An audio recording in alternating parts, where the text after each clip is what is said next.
shrouded dark mysteries to unravel. Unless something turns up soon, I fear my intellect might decay even down to your level. That bad? Huh? I fear I shall have to apply myself to my lesser, tough, still brilliant talents to pass my time. Hand me my violin, there's a good chap.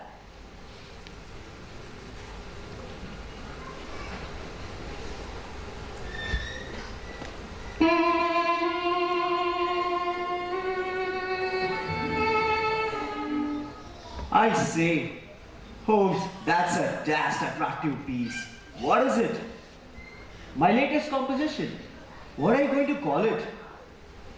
Tchaikovsky's Violin Concerto. Catchy title. Excuse me, Mr. Holmes. You have two visitors. Show the ladies in. Yes, sir. Good heaven, Holmes. How on earth did you deduce they were ladies? Mrs. Hudson's hair was untidy. She always ties it for gentlemen visitors. Your powers are uncanny, Holmes. Miss Doolittle and another lady, sir. Eliza! Lovely to see you. Watson, this is Eliza Doolittle, my favorite flower seller. She was instrumental in helping me solve the case of the Flower Shop of Horrors, one of your best literary success, I understand. Miss Doolittle, it's a pleasure to meet you. Likewise, I'm sure. The story what you wrote about me was terrific. Have a seat, please. Well, Eliza, what can I do for you? Not me, but my friend Annie here. She's lost the memory and I want you to fight it back for her.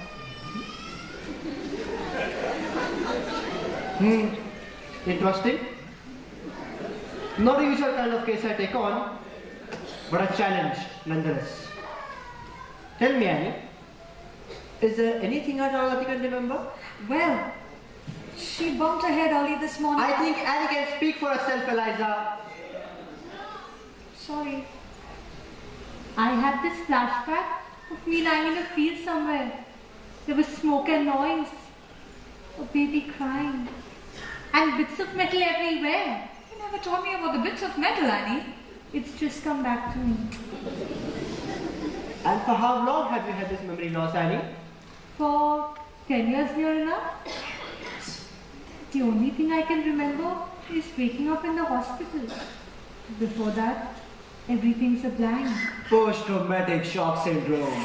Hey, watch your language, doctor. Ladies present. A purely medical term, my dear.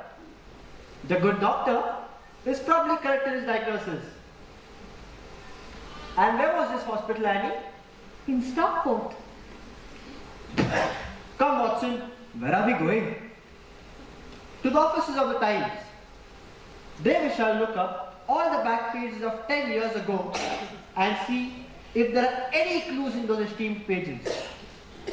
Eliza, Annie, stay as long as you like. I am sure Mrs. Hudson will be too pleased to offer you some tea and cake.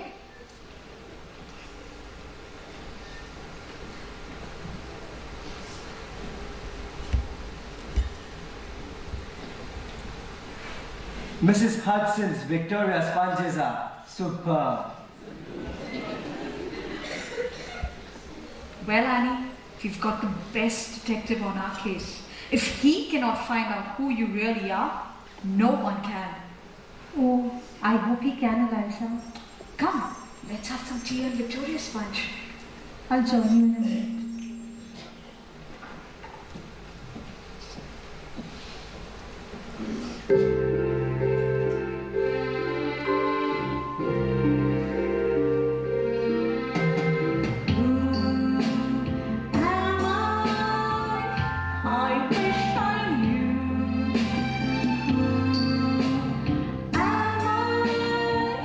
What can I do to find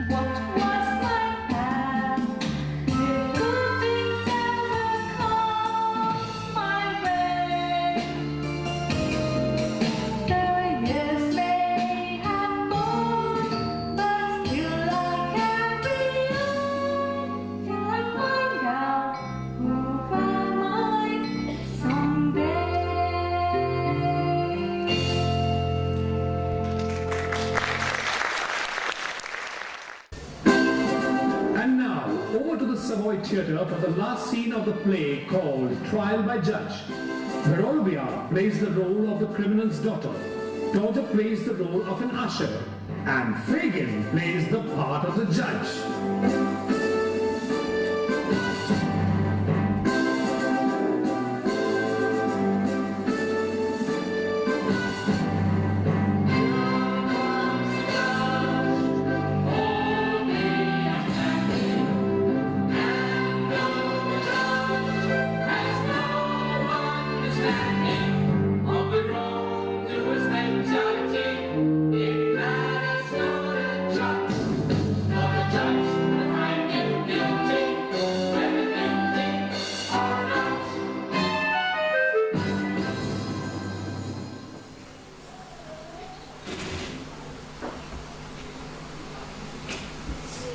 Bring in the defendant.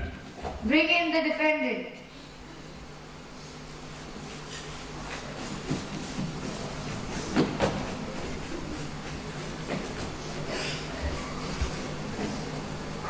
Usher, what is the defendant charged with? That power, my lord. So it is. Thank you for pointing it out. Usher, with what is the defendant charged? Before I speak, I'd like to say something. Proceed. The defendant has asked for 347 other offences to be taken into consideration. They include burglary, fraud, pickpocketing, breaking and entering, safe cracking, and highway robbery. Minor misdemeanors. Fine 1 penny. Usher, what has he been arrested for? Last night, I was proceeding in a southeasterly direction. How do you know it was southeasterly? The moon was in Aquarius. I observed the defendant under a lamp, eating an apple. Eating an apple? Is that an offense? Not that I know of, my lord. Case dismissed. If it please your lordship, I hadn't quite finished. Then you should have started earlier. Anyway, you may continue. When he had finished consuming the apple, he dropped the core on the ground. You mean he littered the streets of our fair city? Yes, my lord. Now that's definitely a hanging offense. Prisoner in the dock, how do you plead? In a growling manner. Before I sentence you for such a heinous crime, is there anything you have to say in your defense? Not of. Not of.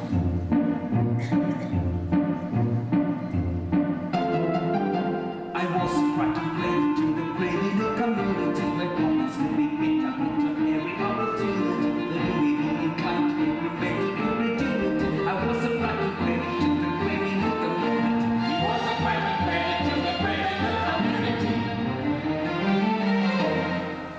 My occupation kept me fixed. It was far from sedentary, although it made me much despise my person's brutal. I went about my business with a joke and with a pleasantry. Our victims never asked me to return the gifts they lent to me. Never asked to return the gifts they lent to me. Although my life was full of risks with minimal immunity, my operations were conducted always with impunity. And policemen were frustrated when confronted with my felony. Felony? Felony? Yes, for in the underworld there was nobody who would tell on me. For in the underworld there was nobody who would tell on me. For in the underworld there was nobody who would tell on me. For in the underworld there was nobody who would tell on me. And so if I may boast without a hint of incongruity, my colleagues never fail to wonder at my ingenuity to make sure that I don't succumb to future impunity. For half of all my gains I put aside for anonymity. Yes, half of all these gains is put aside for anonymity.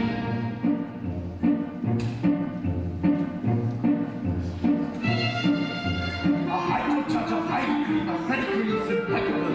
Aristocracy, my ancestry, I'm so respectable. And some evidence to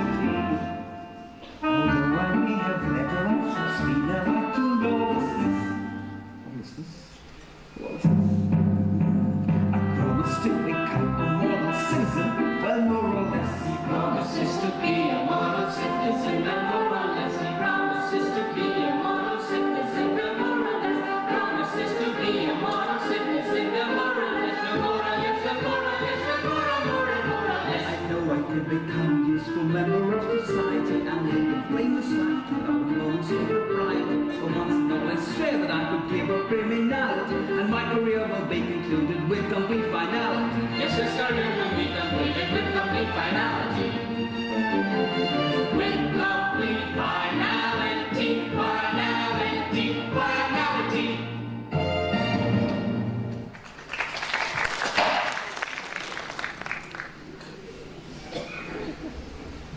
I congratulate you on your fine defense. But I didn't quite get all of it. Do you mind repeating it at double the speed? I was cracking gravity, the brain in the community. The pockets could be picked up victim every opportunity. Though you may be inclined to increment incredulity, I was a cracking gravity, the brain in the community. My occupation kept me fit, it was far from sedentary, although it may be much as much I wasn't going to play it. I went about my business with the joking with the pleasant. Our victims ever asked me to return the dividend. If I could find a way to give my family security, undoubtedly I would become a paragon of purity. Although I may have led a life that's been the light to laws, promise to become a moral citizen, but more or less. I know I could become a useful member of society and lead a blameless life without a moment's impropriety. Once and all, I swear that I could give up criminality, and my career will be concluded with complete finality.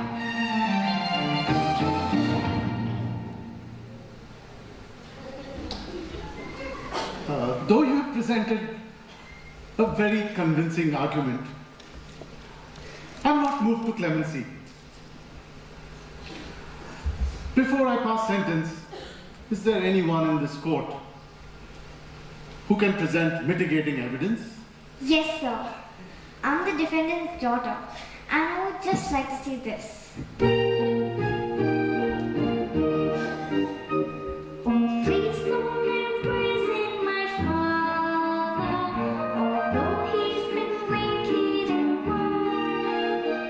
For if you imprison my father, they'll call me the convict's child. You may have good reasons to doubt him, but he has been cruelly reviled.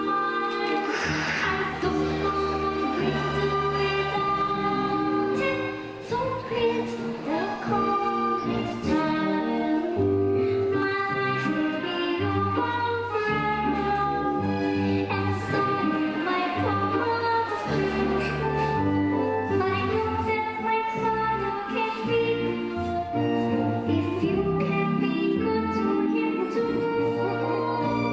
Oh, please don't imprison my father, although he's been wicked and wild.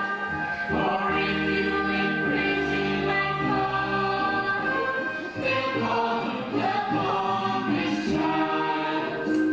So pity the convict's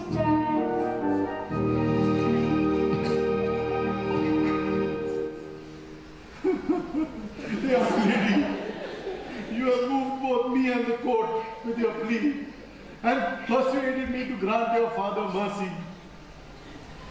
Make sure he picks up his apple core in future. Yes, sir. Court adjourned. All rise.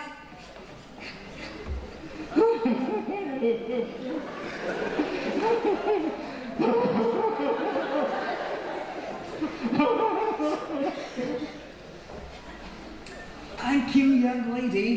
You did well. And here's the £5 I promised you.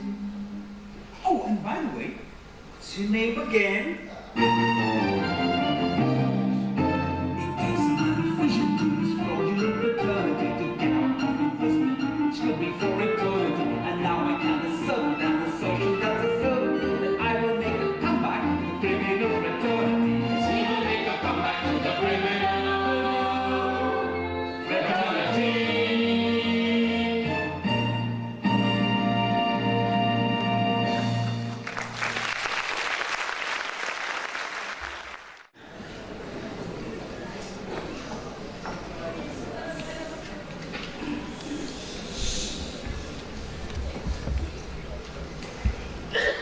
Hello. Where's Eliza? At Mrs. Dilber's. Gone to give the girl